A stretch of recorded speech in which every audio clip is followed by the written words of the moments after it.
Ni cara Quality X. Ni kan push. Oh. Okay, sekarang kita nak kabel S.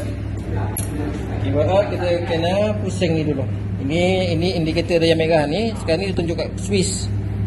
So kita nak kabel S, kita kena pusing ke arah S. Okey.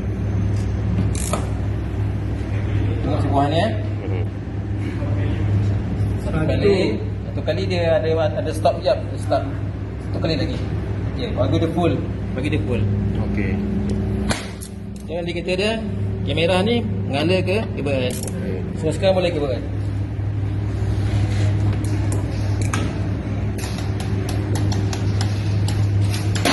Okay, dah kabel S.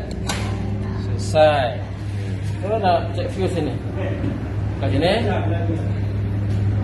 Ni kunci, ni lock ni kunci. Ni lock, ni unlock. Unlock untuk test kabel bawah. Sekarang ni dalam kunci. Kita unlock. Dia buka. Oh. So check ni.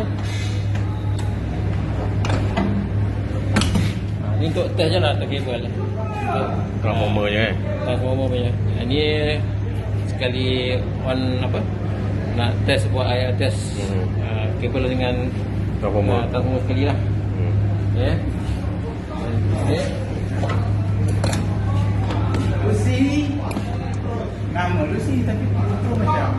Terus nak on balik Balik.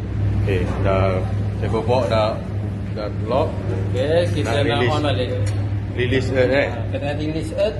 Ni kena release Kena buka ni Tak dulu boleh tak apa. Ni kalau untuk ni kita boleh tekan ni mula.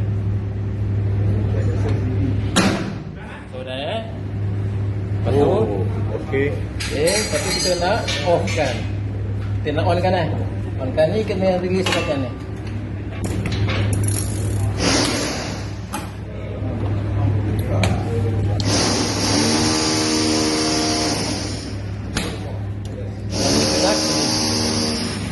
Okey.